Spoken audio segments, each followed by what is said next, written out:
Thank you guys for the work you did already. 250 people memorized poems. We should start doing total number of poems learned at Crossroads College Prep over the years, because it's about 250 a year, which means we're into the thousands. As a classroom teacher, I can speak to excellence in the 7th and 8th grade, and Louise and Becky and Todd and Jason can speak to the excellence they saw in the older grades. We are really proud of you for the work you do. It is unusual to memorize a poem, and I think it's a wonderful skill. So thank you all.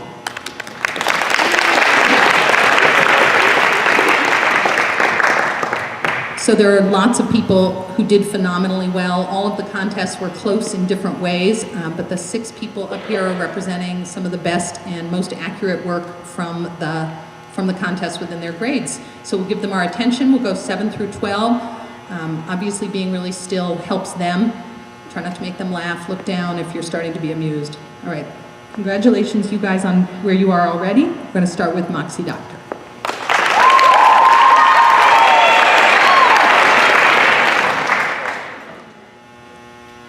Caged Bird by Maya Angelou. A free bird leaps on the back of the wind and floats downstream till the current ends, and dips his wing in the orange sun rays and dares to claim the sky. But a bird that stalks down his narrow cage can seldom see through his bars of rage. His wings are clipped and his feet are tied, so he opens his throat to sing. The caged bird sings with a fearful trill of things unknown but longed for still, and his tune is heard on a distant hill, for the caged bird sings of freedom. The free bird thinks of another breeze, and the trade wind soft through the sighing trees, and the fat worms waiting on a dawn-bright lawn, and he names the sky his own. But the caged bird stands on the grave of dreams, his shadow shouts on a nightmare scream, his wings are clipped and his feet are tied, so he opens his throat to sing. And the caged bird sings with a fearful trill, of things unknown, but longed for still, and his tune is heard on a distant hill, for the caged bird sings of freedom.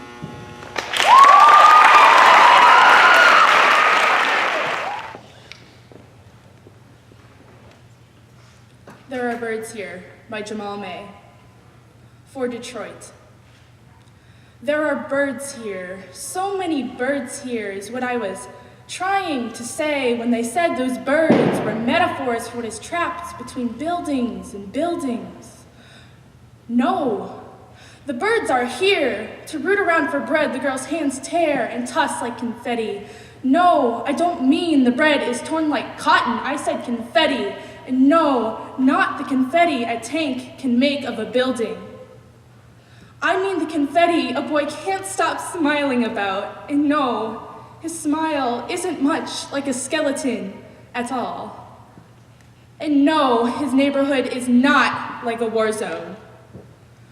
I am trying to say his neighborhood is as tattered and feathered as anything else, as shadow pierced by sun and light parted by shadow dance as anything else.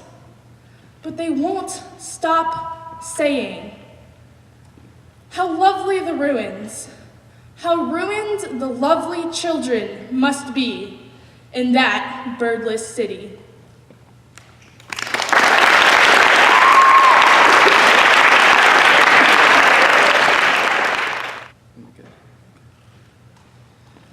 Acquainted with the Night by Robert Frost.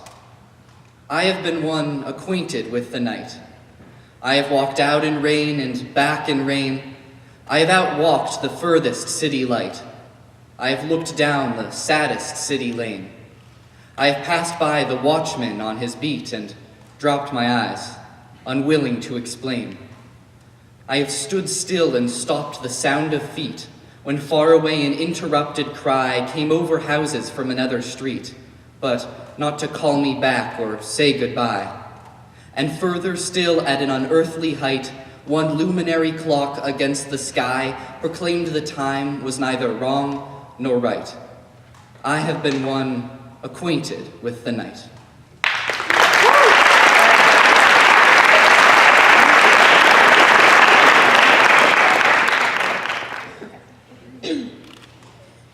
The Albatross by Kate Bass. When I know you are coming home, I put on this necklace. Glass beads on a silken thread. a blue that used to match my eyes. I like to think I'm remembering you. I like to think you don't forget. The necklace lies heavy on my skin. It clatters when I reach down to lift my screaming child. I swing her, roll her in my arms until she forgets. The beads glitter in the flicker of a TV set as I sit her on my lap and wish away the afternoon. I wait until I hear a gate latch lift, the turn of key and lock. I sit amongst toys and unwashed clothes. I sit, and she fingers the beads until you speak in a voice that no longer seems familiar, only strange. I turn as our child tugs at the string. I hear a snap and a sound like falling rain.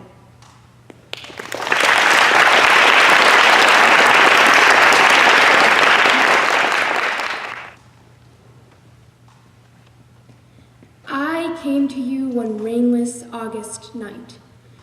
You taught me how to live without the rain. You are thirst, and thirst is all I know. You are sand, wind, sun, and burning sky, the hottest blue. You blow a breeze and brand your breath into my mouth. You reach, then bend your force to break, blow, burn, and make me new. You wrap your name tight around my ribs and keep me warm. I was born for you, above, below, by you surrounded. I wake to you at dawn, never break your knot. Reach, rise, blow, sálvame mi Dios, trágame mi tierra, salva, traga, break me. I am bread. I will be the water for your thirst.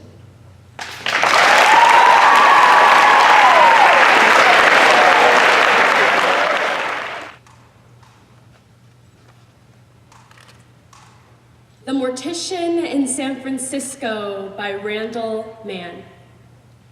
This may sound queer, but in 1985, I held the delicate hands of Dan White.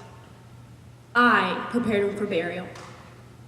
By then, Harvey Milk was made monument, no myth, by the years since he was shot. I remember when Harvey was shot, 20. And I knew I was queer. Those were the years. Levi's in leather jackets, holding hands on Castro Street, cheering for Harvey Milk. Elected on the same day as Dan White, I often wonder about Supervisor White, who fatally shot Mayor Moscone and Supervisor Milk, who was one of us, a Castro queer. May 21st, 1979, a jury hands down the sentence, 7 years.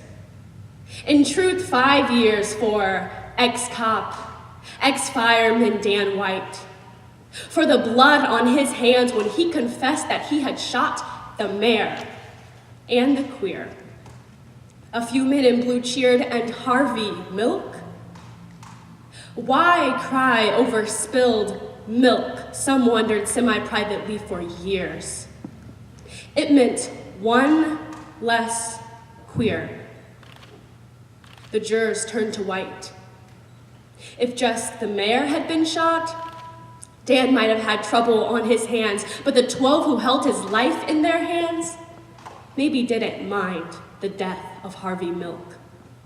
Maybe the second murder offered him a shot at serving only a few years. In the end, he committed suicide, this Dan White. And he was made presentable by a queer. Thank you.